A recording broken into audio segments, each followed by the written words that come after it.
அஸ்ஸலாமு அலைக்கும் வரஹ்மத்துல்லாஹி தஆலா பரக்காத்துஹு. தொடர்ந்து நம்ம சேனலில் வஜீஃபாக்களை பார்த்துட்டு வரோம்.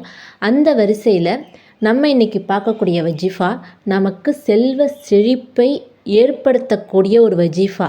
பணம் காசுகளை நம்மிடம் இழுத்து வரக்கூடிய ஒரு வஜீஃபாவை தான் நம்ம பார்க்க போகிறோம். இன்றைய சூழ்நிலையில் மனிதனுக்கு முக்கியமாக தேவைப்படுற ஒரு விஷயம்னா அது பணம் தான். பணம் இருந்தால் நம்ம எதை வேணாலும் வாங்கினா என்ன வேணாலும் செய்யலாம் அப்படிங்கிற ஒரு சூழ்நிலையில் தான் நம்ம இருக்கோம். நமக்கு பண தேவை அதிகரிக்க என்ன செய்யணும்? நம்ம அல்லாட்ட துவா கேட்கணும். அல்லாட்ட நம்ம எப்படி துவா கேட்கணும்? அவனுடைய பிரியமான நபிமார்கள் கேட்ட துவாக்களை நாம் அவனிடம் கேட்கணும். நம்மள எல்லாருக்கும் தெரியும், மிகப்பெரிய பணக்கார நபி யாருன்னா சுலைமான் நபி அலைஹிஸ்ஸலாம் அவர்கள் தான். அவர்களுக்கு அல்லாஹ்தாலா ஆட்சி அதிகாரத்தை கொடுத்தான், பணபலத்தை கொடுத்தான். ஜின்களும் அவர்களுக்கு அடிபணிந்து சேவை செய்ததை நாம் வரலாறுகளில் படித்திருக்கிறோம்.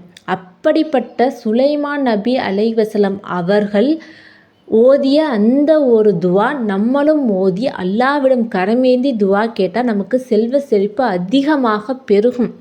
நம்மள எத்தனை பேர் அல்லாவுக்காக தொழுகிறோம் நம்ம நினச்சி பார்க்கணும். நம்ம அல்லாவுக்காக வேண்டி தான் தொழுகிறோம்.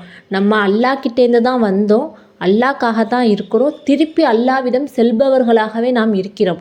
நாம் எத்தனை பேர் அல்லாவிற்கு அநீதி இழைத்து கொண்டு இருக்கிறோம் சொல்லுங்கள். நம்ம வாழ்க்கையில் ஒரு திருப்பம் இல்லை ஒரு முன்னேற்றம், அதுவும் நல்லபடியான முன்னேற்றம், நல்லபடியான திருப்பங்கள் வாழ்க்கையில் வேணும்னா அல்லாவுடைய கலமை நம் ஓத வேண்டும். நம்ம நபிமார்கள் எந்த துவாக்களை பின்பற்றினார்களோ அதை நாம் பின்பற்றணும். சுலைமான் நபி அலைஹிஸ்ஸலாம் அவர்களுக்கு அல்லாஹ்தாலா எப்படிப்பட்ட ஆட்சிகள் அதிகாரத்தையும் கொடுத்தான் என்பது வரலாறுகள் நமக்கு காட்டுகிறது. குர்ஆன் ஹதீஸ்களையும் நிறைய நமக்கு இருக்குது. அப்படிப்பட்ட நம்ம சுலைமான் நபி அலைஹிஸ்ஸலாம் அவர்கள் அவங்க ஓதி கேட்ட துவாவானது உடனே அல்லாஹ்தாலா அவர்களுக்கு கபூலாக்கி கொடுத்தது போல நமக்கும் அல்லாஹ்தாலா அந்த துவா பாக்கியத்தின் மூலம் நமக்கும் தருவானாக. அந்த துவா ரப்பி ஃபிர்லி வ ஹப்லி முல்கன் லா யம்பகி லி அஹதின் மின் பஅதி இன்னக அன்தல் வஹாப். இந்த துவாவை ஓதுவதற்கு முன்னாடியும் பின்னாடியும் 11 முறை ஸலவாத் ஓதிக்கொள்ளுங்க.